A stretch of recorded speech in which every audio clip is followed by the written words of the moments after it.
Ray.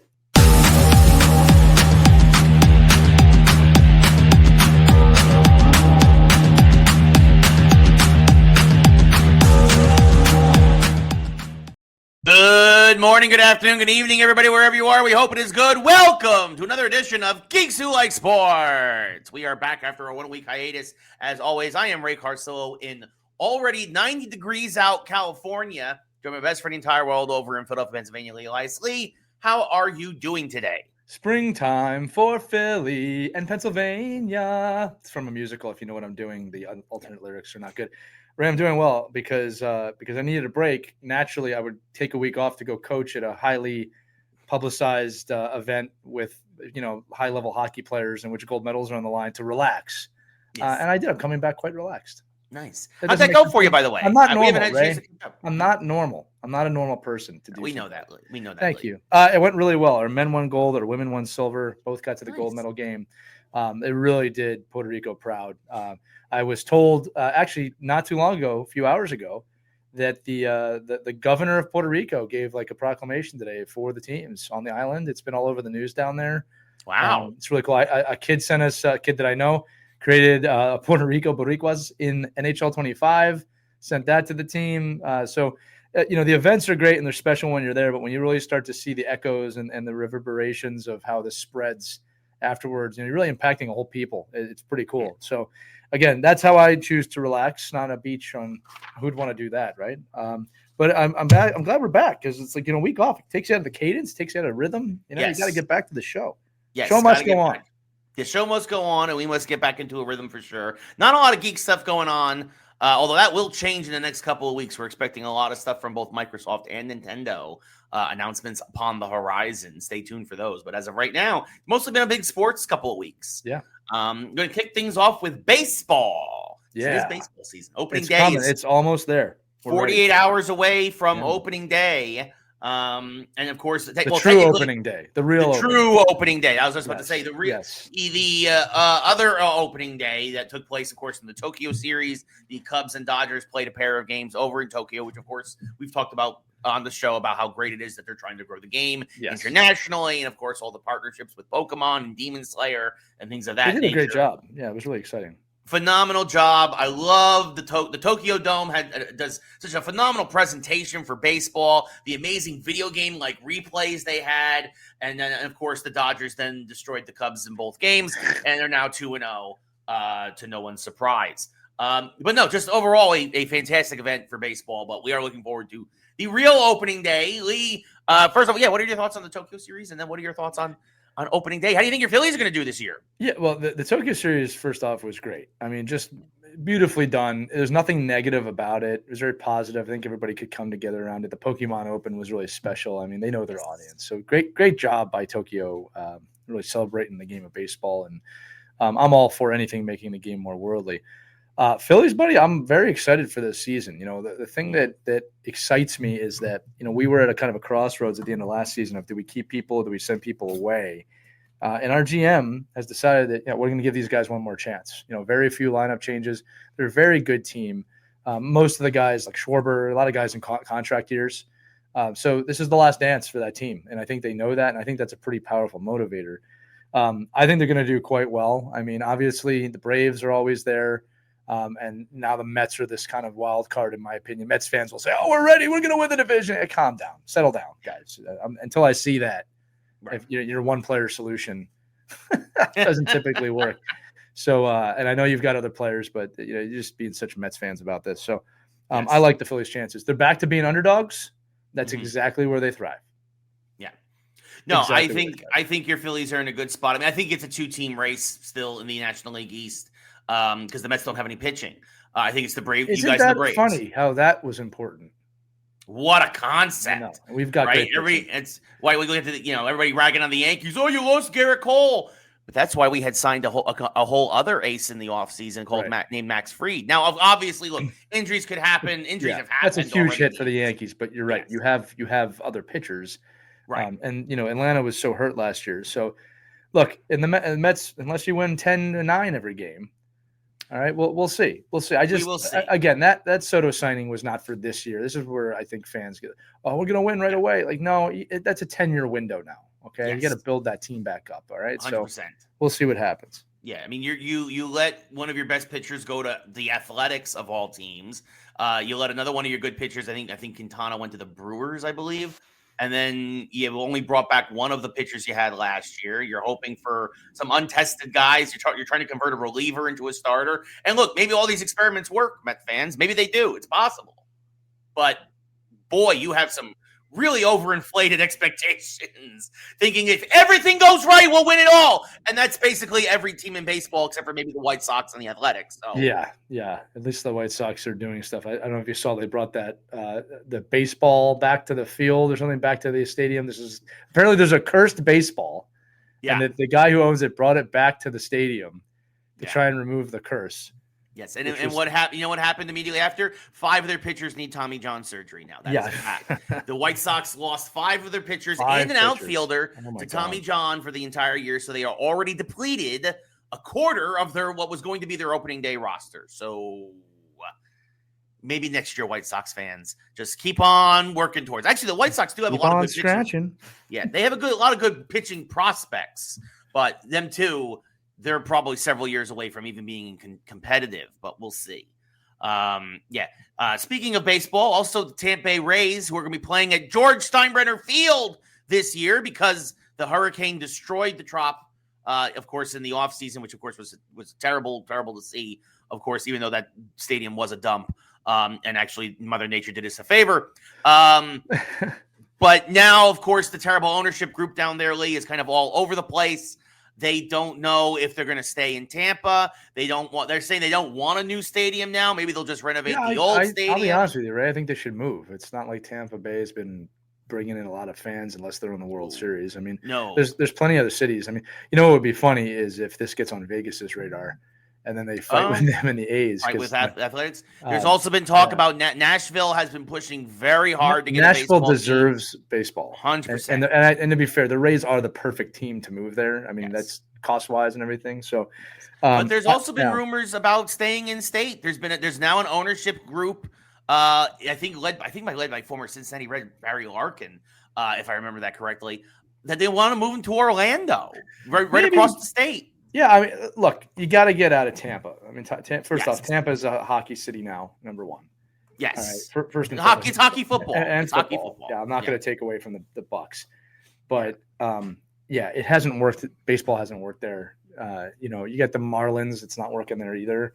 Yeah. I think Tennessee deserves a team. I think Tennessee's a great state, and and Nashville is a great city, and I think they would embrace that 100%.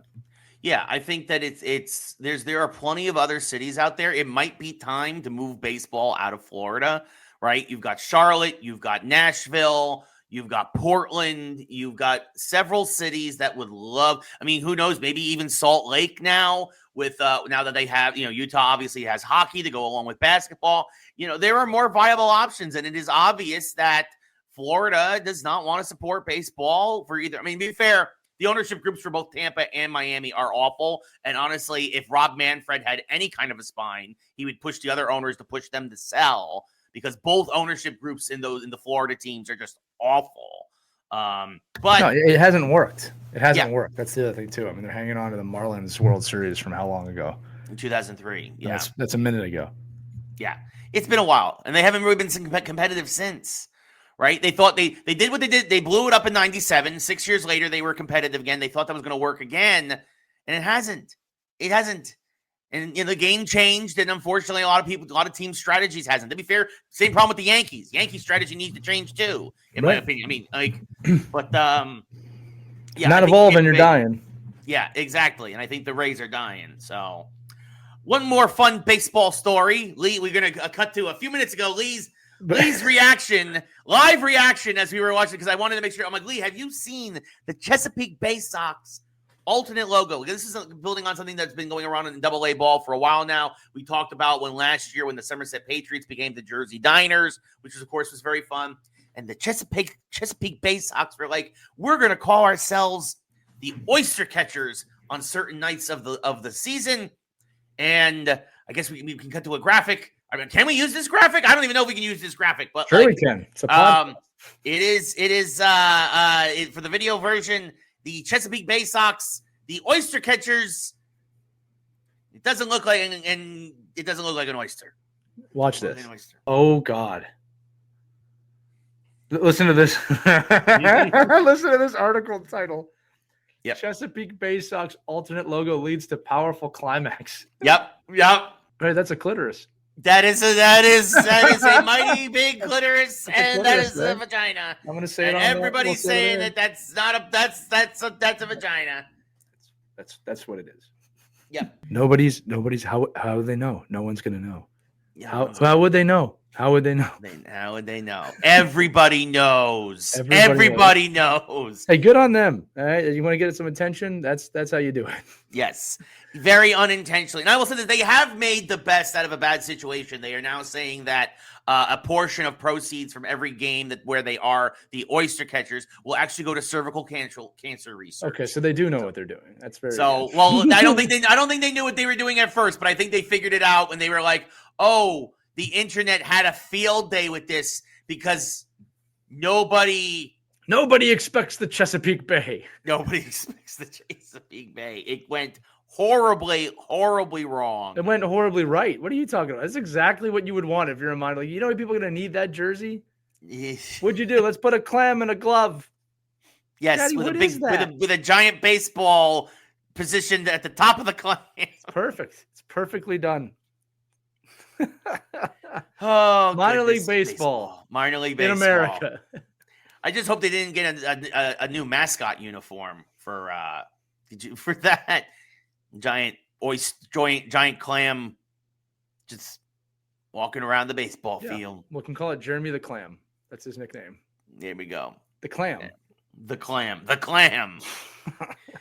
Clap for the Clam. Snap for the Clam. We're gonna get in trouble if we keep on. We are, yeah. We gotta steer clear of anything else. But baseball season is 48 hours away. We'll talk about opening day next week, for sure. In the past tense.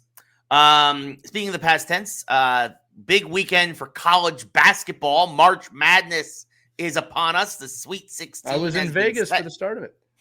Oh yeah, it's not as many upsets as in years past, the biggest one being Arkansas over St. John's, which, of course, was very heartbreaking for much of the New York area, of course, as they thought St. John's was going to make a run at least to maybe the Final Four. 50% of brackets went out on that one alone? Yes. It's amazing. Yes. I don't think, to be fair, a lot of brackets got busted in the first round. There were a lot of first as they round usually upsets. Do, right? Yes. Yeah, there were a lot of ChatGPT doesn't know everything, guys. Yeah, no, for sure. I mean, Arkansas, they're a 10 seed, and good on them. They're now all the way into the Sweet 16. They're the only double-digit there's always one. There's always remaining. One, right? Yes. You and I will remember that great run, and this is like 20 years ago now, but George Mason when they went to the Final Four. So it can happen. It can happen. No, for sure. A couple of 6 seeds remaining, Ole Miss and BYU, but yeah, the big one is going to be Texas Tech versus Arkansas. Well, and I think, Ray, that you're going to see more and more as time goes on, especially with March Madness, that the higher seed teams in the NIL era are going to win more and more and more, just because they're being paid more, they're getting better athletes. I mean, this is not the same March Madness as it has been in the past. Yeah. So it's not surprising to me that the top seeds are doing better than some of the lower seeds. Adversely to college football, where it just made everybody better in the top 20. This one's a little bit different because basketball is a much different sport. But I think you're going to see that. You're going to start seeing teams buy their way to the Final Four. Oh, 100%. I agree with that. And I think you're going to see the idea of the Cinderella story is going to become much more rare, where it seemed to be an annual occurrence where you had that one team or maybe even 2 teams that kind of found a way to the deeper rounds in the playoffs. And yeah, I think that is now going to be absolutely obliterated. I mean, you're already starting to see that where you had the Midwest, the top 4 teams made it, right? I mean, aside from the upset with Arkansas, and again, you had the 2 6 seeds, basically the Sweet 16, 3 of the 16 teams are underdogs, basically. Right. That is not a lot, especially compared to years past. And I feel like the bracket and the tournament. This is the least interested I've been in the March Madness tournament, I think, in my life. Yeah, look, March Madness, once it gets to like the Elite Eight, I get more interested because, but that's the competitor in me. Like I'm not a betting type. When it's in the round of 64, I'm not the guy who watches every game. I like the storyline. So when you get to the Elite Eight, you start seeing some pretty cool storylines. I mean, you could say in the Sweet 16 that you have that too, but when you get down to the 8 teams, it's now it gets kind of fun. And I mean, speaking that out loud, it's also pretty much a normal playoff season, right? Like you get down to your final bit there. So yeah, I don't know. I've been more attached to college basketball in the past. I haven't this year. I think that's just because my life is a little bit busy. Especially when I'm busy coaching, I'm not focused on college basketball. But yeah, I'm also seeing a lot more coverage of women's college basketball right now, which I like seeing as well. Yes, that is true. You are starting to see the ladies. To be fair, traditionally there are even less upsets in the women's bracket. And I think that is holding true again this year. Yep. But you are starting to see a lot more coverage for the ladies, which is great. Obviously, not piggybacking off of, but like obviously the Caitlin Clark effect is still obviously massive. In full effect. Yeah. Well, it's not even in effect. It's like that's building. Like that's reverberating, for a word from our past, where now it's becoming an organic growth. Other athletes, other female athletes are starting to rise up now to positions of let's watch this. I mean, in hockey, Ray, I can tell you like the PWHL is so alive. Yeah. I can't remember her name. Somebody pulled off of Michigan the other day in the PWHL. I mean, it's well beyond Caitlin Clark now. Not to mention, she's only going to get better if we're talking about Caitlin Clark. So I think there's people out there with Caitlin Clark that are like, well, it's come and gone. I'm like, dude, this is just starting. Like, I mean, she is a modern day Jordan, for lack of a better word.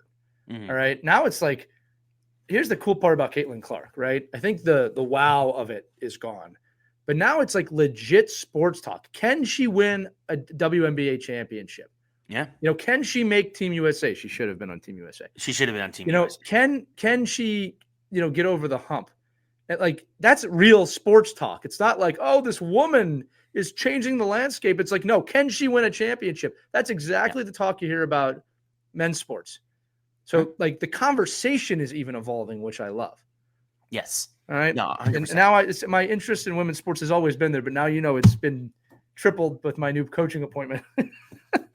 So I'm enjoying every second of that, by the way. The hockey players that I get to coach, it is such an honor, and I love every second of it. That's for another podcast. Yes, for sure. Absolutely. No, we can get more into that another time, but again, congrats, buddy, on your appointment. Thank you, man. Like it really is an honor. It's really cool. Yeah. Anyway, March Madness. March Madness. Not so maddening this year. No. So we go from the college game to the pro game, the NBA. We don't talk about NHL. We can skip over the NHL. We will get to NHL after NBA. I don't want to talk about the NHL. I don't want my team. My team's not doing great in hockey. All right, NBA Sixers still crap. Yeah, the Sixers on the verge of being eliminated from playoff contention. Just disgusting today. Yeah, to be fair, there's a dozen games left in the NBA season. We will get to NHL briefly shortly after this, but you're starting to see teams starting to clinch. The Thunder, with 12 games to go, have already clinched the number one seed in the Western Conference. They are just absolutely rolling. Obviously, to be fair, some other teams got off to slow starts and whatnot, but you are starting to see the cream of the crop rise to the top. The Golden State Warriors, we talked about this when it happened. The Jimmy Butler effect is in full effect. The Warriors now they are currently holding the 6th seed. They have been on a tear lately, and they are trying to hold off the Clippers from not having to deal with the play-in game garbage, because that still, to me, shouldn't be a thing. I hate that 10 teams make the playoffs in the NBA now. Right. But sorry, call me an old man. I think that 7 through 10 stuff is just dumb. But the Cavaliers have won their division. The Celtics have clinched a playoff berth. The Knicks a couple of wins away from also clinching a playoff berth. They would probably be the next. They are 18 games over 500 after beating, I believe it was the Wizards the other night. And you're just starting to see, again, the Pistons have quickly turned things around. Right now they're holding onto the 6th seed. So it'd be Knicks versus Detroit in the first round, which would be a classic matchup. Of course, I would favor the Knicks. But again, the NBA, not a lot of surprises here. The big trades did what they were supposed to do. The Lakers and Warriors got better. The Mavericks, after their trade and also a bunch of injuries, are now on the outside looking in and likely going to miss the playoffs in the West. And the East is the usual suspects. Everybody we kind of suspected. The Heat have gotten much worse since trading Jimmy Butler, but they're desperately holding on to that 10 seed, but will likely go nowhere, even if they should make the play-in round. Lee, any thoughts on the home stretch here for the NBA season? No, I mean, like, buddy, it's so hard to predict the NBA with 10 teams, but it's going to be the usual suspects. You and I both know that. Yep. So, no, I don't have too many thoughts on the NBA season. Other than what you said, the leaders are leading, and it'll have to play out the way it plays out. Yeah, for I'm being honest with you. Sorry, I just don't have much to say on that one. No, it's the J. I don't blame you. Again, I mean, I kind of summed it up in the summary where it's kind of just like, yeah, this is the situation, and I don't see much else. I don't see much else happening. Again, to your point. Again, the point that with this many teams making the playoffs. And also, I mean, when 2/3 of the league makes the playoffs. Yeah, it's a pain in the ass. Yeah. I don't agree with that. I don't think it's a good idea. No. I still think it's a problem. I still think they should just go back to the way it was, where it was eight teams per conference. And if you don't make it in, I just think it's a bad deal otherwise. Yeah. So moving over, speaking of standings and playoffs, we go down to the NHL. We'll start in the West because the West is pretty almost clear cut and dry. The Blues and we always say this, a big winning streak at the right time can propel you into the playoffs or beyond. The Blues on a 6-game winning streak now have a 3-point lead on the Canucks, who lost a bad game to the Rangers the other night. A game they should not have lost. But I'm glad they did because it keeps our slim hopes alive. But yeah, the Blues now really kind of working on with about 10 games to go for most teams, 10 to 12 games to go for most NHL teams. The Blues looking like they're going to try to wrap up that second wild card in the West. And then again, you're gonna kind of have a lock in where it's gonna be the Jets at the top, and then the Stars and the Avalanche, and then you're gonna have the Golden Knights, the Kings and the Oilers. Kings and Oilers just fighting to see who will have home ice advantage in their first round matchup.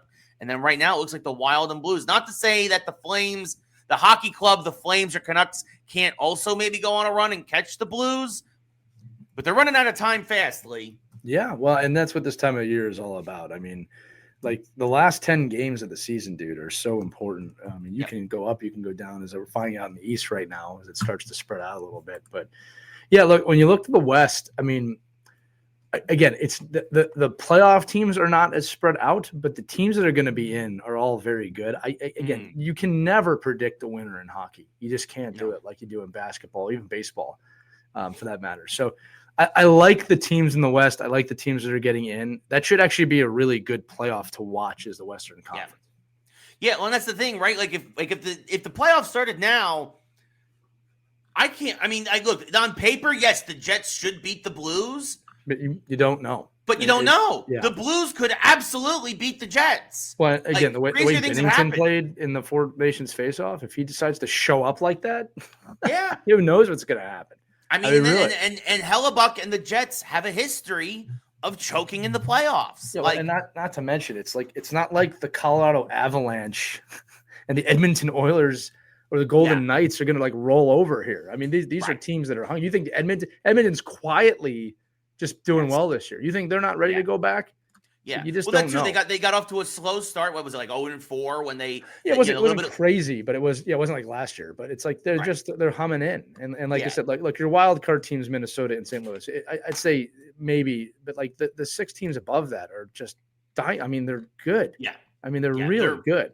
They're all going to beat up on each other and possibly make themselves susceptible to the Eastern Conference, which, by the way, how about the reemergence of the Kings? Kind of not out of nowhere, but they've just kind of quietly built that team back up. I mean, that's pretty cool to see when you think about it, and it's great for the West because, like that Golden Knights Edmonton Kings rivalry is awesome. Yes, and it's kind of replaced that San Jose and Anaheim, but it's really kind of cool. I mean, I like that Pacific Division a lot. Yeah, no, it is fun to watch. By the way, the Sharks' first team eliminated, the Blackhawks' second team eliminated from playoff contention. So, Boo, boo, um, boo. yeah, what is that? I think it was Patrick Do, do, Maroon do, do. was consoling Connor Bedard the other day. We've They talked better about it figure before. it out. We got a Yeah, lot of heat from social media. You guys are crazy thinking Bedard's going to leave. Bedard, I'm like, yeah, all right, guys. Like, I hope he doesn't. He he looks looks pissed. miserable there. Yeah. Yeah, like he looks miserable. The fact that Maroon clip went viral says everything you need to know I'm going about to say him. it too. They're going to have to offer him the greatest contract in history for him to stay there. Because if I'm him, I'm not going to be too loyal to that team. I'm not. No, I wouldn't either. Like, it doesn't mean he won't do it. I'm just saying that, like, man, they're going to have to figure that out. Yeah, no, absolutely. Moving over to the East, we have our first team to clinch a playoff berth. The Washington Capitals have clinched a berth. Having an unbelievable season all around. Yes, right. Chasing Ovechkin, who I believe is 7 goals away now, Lee. Yeah, he's right there. The best part of Ovechkin is this guy's the peak of humanity in hockey, goal scoring. And yesterday, watched him get on a plane with a Subway sandwich and hot Cheetos. Yeah. That's unbelievable. This guy's just built differently. Yeah. Keeping in mind, I was to remind people, both his parents were Olympians. So this guy was bred from greatness. Yeah, no, for sure. But the East, much more tight-knit than the West, chasing that last playoff starting spot. To spread out, though. It is starting to spread out. A little bit. The Senators are starting to pull away, and looks like they're going to get that first wild card. I don't think they'll catch Tampa Bay. They're 6 points behind them, but that first wild card, they now have a 4-point lead over Montreal and a 5-point lead over the Rangers and Islanders, who are the closest teams, are the teams outside looking in. Rangers have struggled. This was a bad time. They blew some games they should have won. A couple of 2-1 losses, a couple of 1-goal losses. Toronto, Calgary, teams that losing to Toronto is not bad, but they should have beat Calgary. And right now, Rangers on the outside looking in, 3-5-2 in their last 10, and Montreal, out of all teams, has found a way with a minus 18 goal differential to sneak into that second wild card spot, at least for the time being, mostly because just for the moment. I'm still pretty hopeful for the Rangers, Ray, for a lot of different reasons. Now, again, we're in the final, 10 to 12 games here for teams. Yeah. And this is what I'm looking at is that, and this is also the problem, is that I'm looking right now, wild card 1 through 6, and that's Ottawa, Montreal, New York, Columbus, Detroit. Yeah. Every one of those teams, every single one of them has gotten a point in their last game. Mm-hmm. So the problem is not so much how close the standings are. It's that everyone kind of above that line is winning.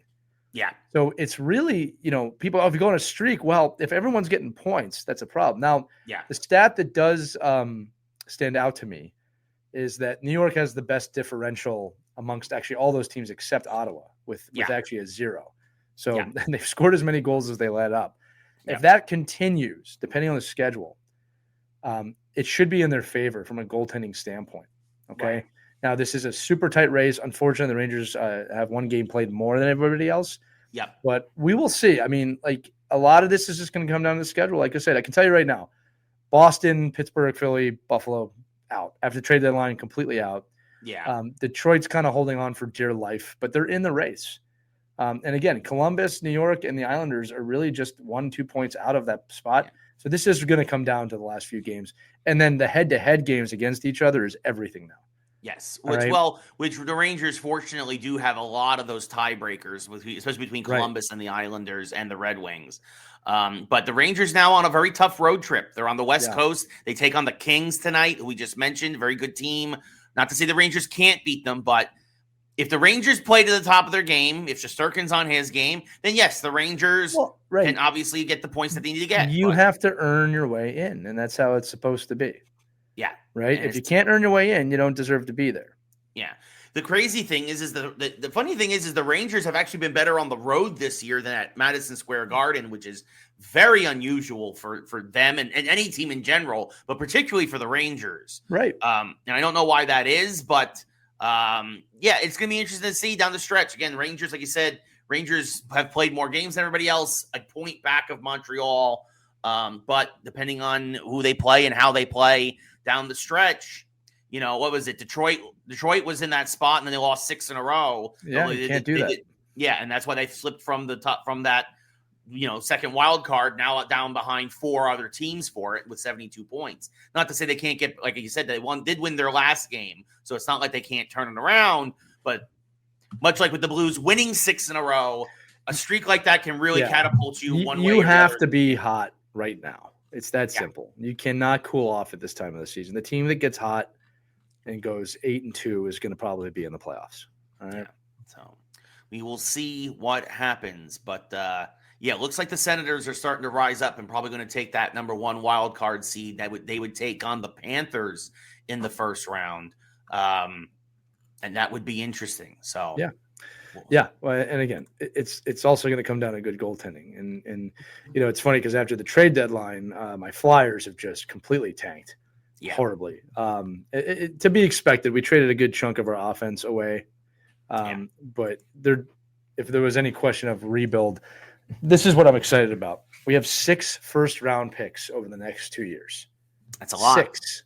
That's a lot. You can turn your franchise around real quick. Very quickly. And if they don't, that's going to be tough. But I'll tell you the one thing, too, that actually Tortorella said this yesterday, that, the biggest hit this team has taken was Carter Hart not being part of the team anymore for lots of different reasons. Right. But he had came out and said the other day, if Carter Hart doesn't happen last year, we're in the playoffs.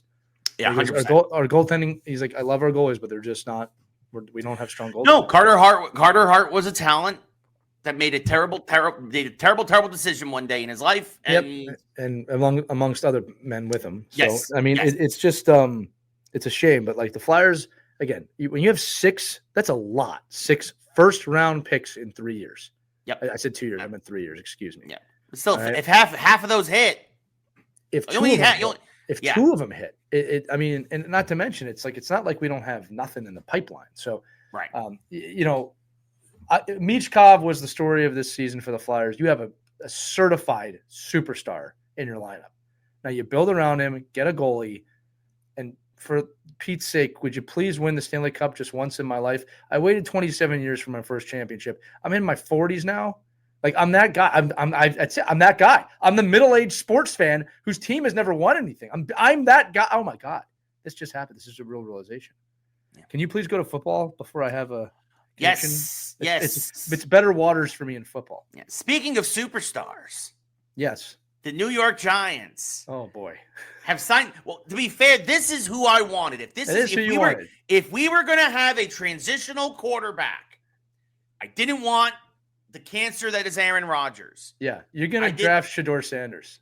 I do not. Please, no. Stop saying that. No. Jackson Dart. If we're going to take anybody this year, Jackson Dart. Look at me in the eye. You are going to draft Shedeur Sanders. No. That's the most New York thing that could possibly happen. It's like the Michael Scott meme. No.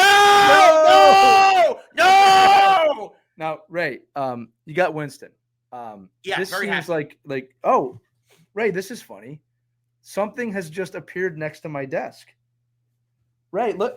Wow, look at the Savi, our producer. I hope you can see this. Ray, look at this nice, beautiful double Philadelphia Inquirer championship framed newspapers that I have here. Ray, look, Ray, it's Nick Foles. I have 4 in my lifetime. Ray, look at what I got. 4. Ray, I can't hear you over the cheering I'm doing right now for the world. I have 4 Philadelphia in my lifetime. In your life, yeah, but Ray, look at this. Look at these two.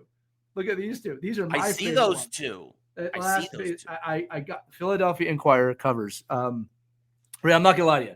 This is come on, man. This is pretty cool. That's great. That's fantastic. Yeah. Ray, do you have one of these? They last for a lifetime. Do you have? Nothing you can say can hurt. We won. Yes. We are the world. That's nothing you can say. Hey, listen. I lived through both of your miracle runs. All right, you're gonna live through mine now, Ray. Yes. Okay. Thank you for giving me my moment. That's going up in our office. I also do have all the newspapers from whenever the Yankees and Giants have won. Not in a big frame you can show off on the show right now. No, they're not. That was the whole point. I only bought it for this moment. Okay, we can move these. Okay, come on, give me that. That was pretty cool. Right. That's very nice. It's a very nice item. Woo! Congratulations. Thank you, sir. I mean, I'd like to thank the Academy. Oh no, we're not doing that anymore. You got 4. Yeah, I've got 2 recently. Yes. Hey, did you ever beat the Chiefs? Did you ever beat the Chiefs in Super Bowl? No, we beat the Bills, the Broncos, and the Patriots twice. The Patriots and the Patriots. We beat the Patriots too. Yes. Right. And now you have Winston. And you're going to draft Shedeur Sanders. Stop with that. Pokey, pokey, pokey. It's going to happen. I am so hopeful that Ward and Shedeur go 1-2, and then the Giants will have either Abdul Carter or Travis Hunter at 3. I don't know. And we trade back and get a whole bunch of picks. Right. Don't bring logic to your situation. This is like, New York. You're going to take Shedeur Sanders because I'm the last logical New York fan in the world. Actually, that's not true. Yeah, there's a few. There's a few, but not many. But do you want to see this poster again? No. I didn't go into the explicit detail. I saw enough. Boy. All year, Ray. You're going to deal with this shit. Aaron Rodgers may go be a Viking now, which fulfilling the Brett Favre prophecy. Yeah. Stupid. Why would you want him? It's awful. I don't know. I mean, unless they really think JJ McCarthy's not ready after his knee injury last year, which is possible. But nobody wants the cancer that is Aaron Rodgers. Nobody wants washed up Russell Wilson. There were talks about Joe Flacco, but the thing is that people forget. And look, I'm not saying the Giants are going to – I'm saying the Giants are going to be more competitive next year with Jameis Winston under center than they were the last couple of years. Not saying we're going to win a bunch of games. Again, our ceiling, maybe 7 wins. Maybe 7-10. That's our ceiling. And that's if we draft well and that's if everything goes right. But at 31 years old, Jameis Winston – everywhere he's gone, everyone talks about how much they love him. Yeah. Right. It's not a bad pickup at all. He is a great culture guy. B, he can throw the deep ball. Now, he also throws a lot of interceptions. If he does what he did in Tampa and we have a 35 touchdown and a 35 interception year, I'll say this, we might not win a lot of games, but at least more so than we have in the last 2 years, the Giants will be fun to watch. And we might finally be able to see what the heck our receivers can do. It's a massive improvement. And I think that you are in for a better season, not a playoff season. Again, 7 wins. Ceiling is 7 wins. I think early on we'll feel like you're flirting with a playoff spot. But we might have a fast start. Yeah. But no, I'm being realistic. We're not a playoff team. Not yet. The Giants aren't a playoff. But this is a way, especially if you do take Shedeur Sanders. Say it. He can sit a year behind Jameis. Hey, listen, I'm just going to say this real quick, buddy. The last time, and not the last time, the last time you guys drafted a name that was big coming out of college, y'all did the same thing. Oh, God, I don't want Eli Manning. Who wants Eli Manning? And then it turned out that now y'all love him because he beat the Patriots twice. So I don't think Shedeur Sanders is a bad pick for New York. And I think that he thrives on the hatred that you guys show him. I worry about the circus that. Yeah, but that's what you're built for. Eli brought a circus, but Eli was good at just kind of like letting all the chaos everybody else talk about. He just kind of was the shit. I think Shedeur, it's his dad that's going to rebels in the circus. Yeah, I don't want Dion near us. I'm going to say this to you, buddy. You're a New Yorker living in denial. New York is the only place that can happen successfully. No, he's going to be a Raider. Send him to the Raiders. It's not going to happen. Or the Browns. Let him go rot in With Cleveland. The 3rd pick in the 2025 NFL Draft, the New York Giants select from Colorado Shedeur Sanders and his father. Ward 1, Shedeur 2, and then the Giants will get the best pass rusher in the draft or the crazy, insane dual threat that is Travis Hunter. You watch Shedeur get drafted second and go, I'm holding out for the Giants. I'm not going to play anywhere else. No, Shedeur. It's not going to happen. I hope you're ready, New York. Jackson Dart. You can't have a guy whose last name rhymes with smart on your team. There's a lot of words that his name rhymes with. Like what? You know. Come on. Look, the papers will have a field day if he lays a fart, right? Dart the fart, for sure, we get it. Like it could happen, fart. Remember Last Action Hero, Leo the fart. Yeah, but here's the about thing. Pass gas one more time. Here's the thing: either we're getting a guy from Ole Miss, which is what our last quarterback was from, the big one, Eli, or we're going to get a quarterback who, to your point, is going to bring the circus. Is Duke offering anything up in this year's draft? Oh my God! I don't think I've ever seen. I just want to close the book on Daniel Jones. I don't think I've ever seen Indianapolis Colt Daniel Jones. I don't think I've ever seen from the day someone was drafted through their entire career with one team that it was like so obvious the whole time that this was not a good idea. Usually the guy proves you wrong at some point. Nope. Nothing in that day. Oh, he made the playoffs. Nothing. He had that 8-game stretch. We beat the Vikings, and then I said it. We can go back and look at the tapes. I said either give him a 2-year deal to see if he's for real, and a lot of money in those 2 years, or if you want to give him a 3-year deal, but less money. And what did the Giants do? They gave him a 4-year deal and all the money. Stupid. Morons! Everybody else in the world could see what problem this kid was, except the New York Giants. He's not a problem. He's just not a great quarterback. Well, That's what I'm saying. That's what I meant. He's not a bad person. That's what I'm He's saying. It's like there was no evidence that he was going to be a superstar. I don't understand. I never understood that pick. Again, everybody loves him. He seems like a really nice guy. I don't hate the person, but he is not sharp enough and never has been to be an NFL quarterback. He can't read the defense, and he can't make the deep throws. The best never has. Tell me if you disagree with this. I'm going to make a bold statement here. The Eagles have drafted quarterbacks better than anyone else over the last 10 years. We drafted 2 quarterbacks that have won the Super Bowl. Was Foles a draft? What did you? I'm not talking about Foles. Wentz is a Super Bowl champion, and we don't get to the. No. He is. I mean, he played most of the season. Like if we don't have him, we're not there. 100%. That's fair, right? So I'm just saying that, that's amazing that we've done that, and you guys draft. I laugh every time I say you guys drafted Daniel Jones out of Duke. Again, you never. Let's move on. Winston's better in every way. I said it for 1,000,000 times. The thing is, the Giants made this exact same mistake in the 90s with Dave Brown. Yes, does nobody else understand history? That if you do not know your history, you are doomed to repeat it. Did you guys ever trade the greatest running back in history, or let him go? I mean, you didn't trade him. That would have been even worse, though. Oh my God. At least we would have got something if we traded him. That's fair. Which I said we should have traded him last year. And arguably, he's not the greatest running back of all time. At least not yet. Not yet. You keep telling yourself that. Not yet. He had one of the best seasons of all time.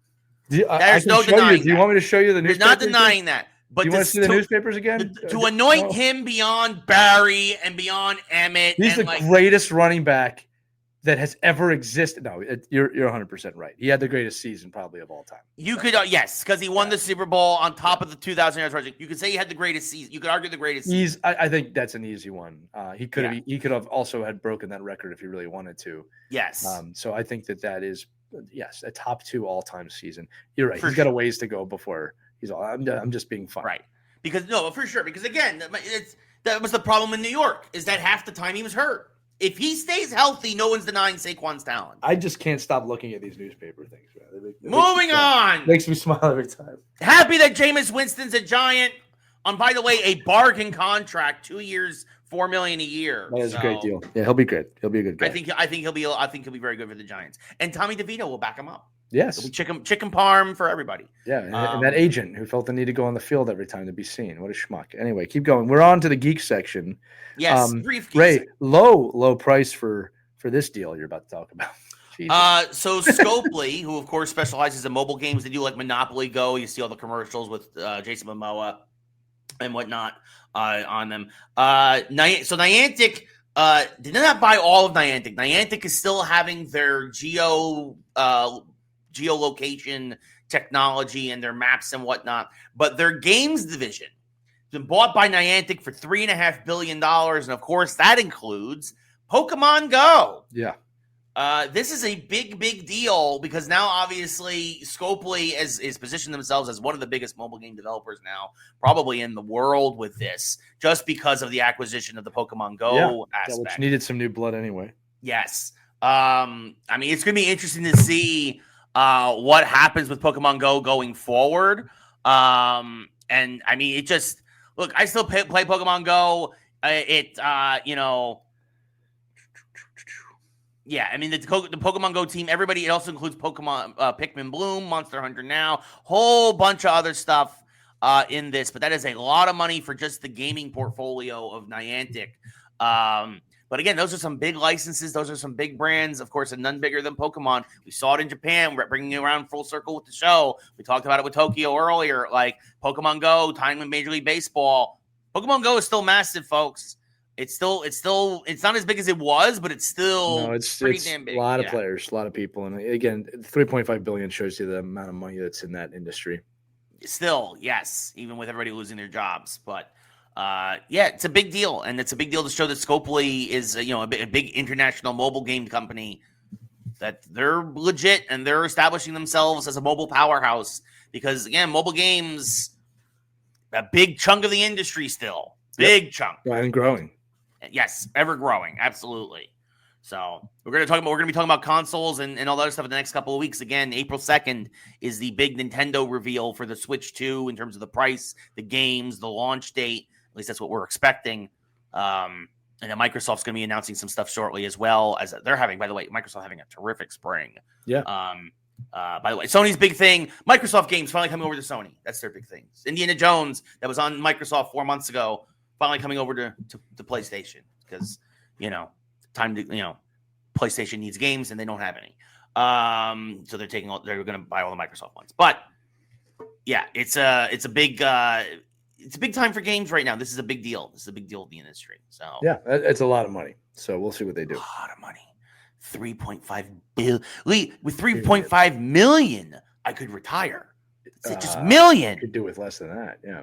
Probably, but I would be comfortable I would be very comfortable. Yeah, whatever works, man. You get your tastes. Yeah, things are expensive in LA. Okay, like food, and shelter. And I mean everything's burning down all the time, so you have to rebuild. You need money to rebuild all the time. Anyway, speaking of rebuilding, and speaking of the death of Hollywood, I saw a couple movies this week, Lee. Yeah, tell me about. I could see him here on the rundown. I almost saw one. I wanted to see Mickey 17, and I was all prepared to do that at the theater, and then it went out of the theater the day I was going to go see it. You saved yourself money because it was terrible. You saw terrible. Mickey 17? I saw Mickey 17. It was terrible. Oh no, I'm sorry to hear that. It was awful. It was one of the. It was. I mean, I'll add this to this. I saw 3 movies basically in the last 2 weeks. Mickey 17 was far and away the worst. Awful. Really? Wow, I'm surprised to hear that. I like the premise of that show, but it was a great premise. A friend of mine, I went with a friend. He read the book, and he's like, "It's nothing like the book. The book is so much better," which is often the case. Yeah, but they desperately added a political element to the movie, and then beat you over the head with it, and then also proceeded. They set up a whole bunch of different storylines, and then paid none of them off. Oh no, they paid none of them off. Just loose thread everywhere. Robert Pattinson was great in it, but that's about it. It was really, really awful. And by the way, Warner Brothers, I read, is going to lose $100 million on that. So, Warner Brothers morons. Again, you attach a bunch of big names. You actually need to make something good. Right. So, but the one thing that Warner Brothers tried to kill this week, that Warner Brothers tried to bury, that Warner Brothers is pulling out of the theater as fast as possible because Zaslav is like, no, people like this. Why would people? We can't have people see something that they enjoy. Looney Tunes, The Day the Earth Blew Up, is phenomenal. It is old school animation. It is 91 minutes of pure joy injected into your veins. It's Porky Pig. It's Daffy Duck. Folks, if it's still in theaters near you, go see this film. I hated the fact that I had to support Warner Brothers, but I loved this movie, and I love the fact that it's done in old school animation, a lot of hand-drawn stuff here. This is the way it should be, and it is, folks, again, it is just beautifully done. Peter McNichol plays the bad guy. You've got Eric Bauza, again, as Porky Pig and Daffy Duck. The voice acting is tremendous, and it just feels like old school Looney Tunes in a way that I don't think you knew you might have needed. Like, as somebody who grew up on Merry Melodies and all this other stuff, this was just, and the fact that you can't get Looney Tunes on Max now, because again, Zaslav's like, we can't let people like our best IP. Oh no! Go see this movie. Support this film. It was phenomenal. It really was. I just had so much, I felt like a kid again. I just had so much fun with it. And like, and it is one of those films that, like, yeah, there's going to be a couple, if you could take your kids, yeah, they're not going to get all the jokes, but that's fine. They're still going to have a great time. Well, maybe I'll do that. Like, see if you can see, I'm being serious. Like, literally, I went last week just because I saw it was leaving half the theaters across the country this last weekend. And I'm sure Zaslav's trying to pull it out even faster, because also in Looney Tunes news, it sounds like they're finally going to release Acme versus Wile E. Coyote. Thank God. Again, why are we going to give people what they want? Why are we going to give people characters that they love having fun? Why would we do that? We're Warner Brothers. Meanwhile, I'm wearing a Mortal Kombat shirt. But, like, I mean, I just think that, like, which is a Warner Brothers brand. Now, yeah, but, so like, we got... But David says, I'm Zaslav the Butcher. People like stuff. Zaslav the Butcher. Oh, my God. He's a hatchet man. That's what he is. The Zaslav the Butcher. It sounds like someone would be in a Looney Tune. No, exactly. It sounds like he's the bad guy in a Looney Tunes cartoon. Go, if you get a chance, folks, go see Looney Tunes The Day the Earth Blew Up. It's just a joy. It's magical. It really is. It's phenomenal. Seriously, Lee, you the whole family. Take the kids. I'm taking you. I'm taking you fun. And you saw Novocaine too. Yes, something not for the kids. That one I know about. Yeah, this is the movie I almost saw this week. That I will say this: I enjoyed it overall. I enjoyed it way more. I saw Love Hurts a few weeks ago. I feel like this was what Love Hurts was trying to be. Right. I felt there was a great dynamic between Jack Quaid and I can't remember the main actress's name. Like the romantic relationship, I felt there was great chemistry there. I felt there was a through line that you could follow the whole way through that was really phenomenal. I thought the gimmick of obviously Jack Quaid's character can't feel pain was actually a lot of fun. I will say there were 2 instances where I think they just went a little too far with it. And the gore it was just like, oh, okay, guys, we get the gimmick. We get the gimmick. Yeah, right? Well, it's like he's from The Boys, so that's just right on brand for him. Right. Because The Boys always goes too far. Yes, and this definitely went a little too far. Seriously, that you haven't seen The Boys. I'm wondering if you watch The Boys, if you'd still be saying this. Because Maybe. The Boys goes beyond far. Like, I'm curious then if you see this. I will say this. It was worth a watch. It was worth a watch. Even if you don't see it in theaters, it's definitely worth a watch on a streaming service at some point because it felt like a 90s action movie.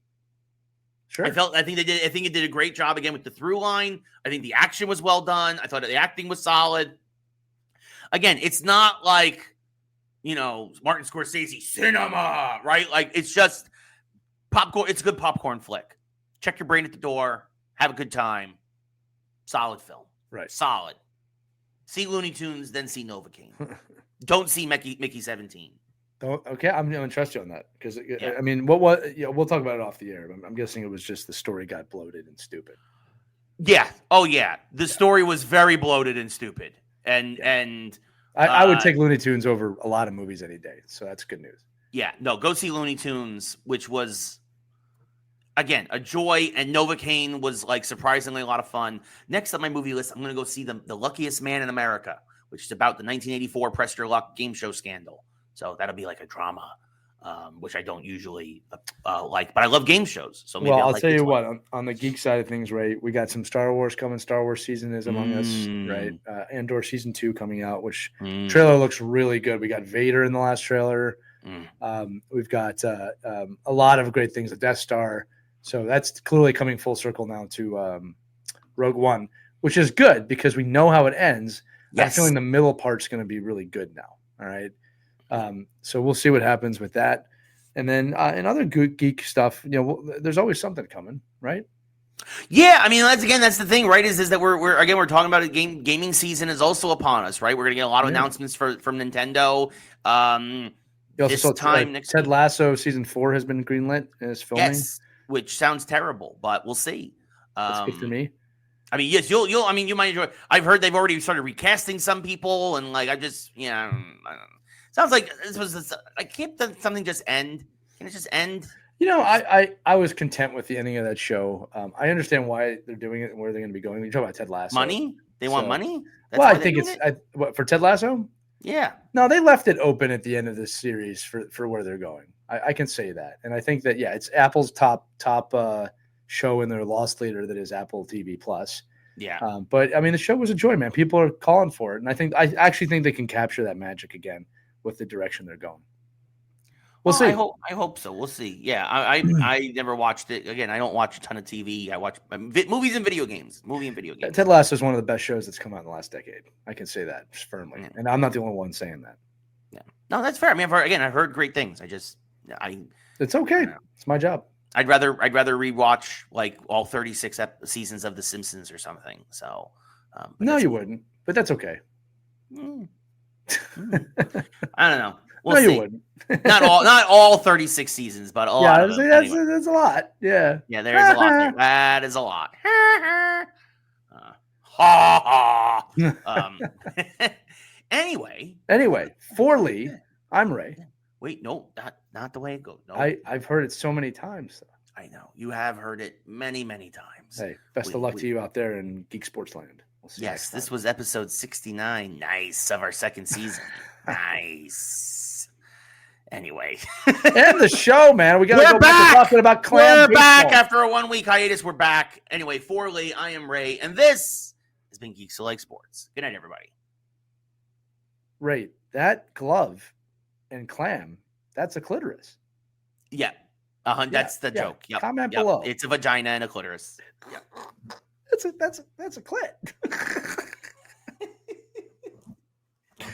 God, I wish I could be in that marketing meeting when they did that.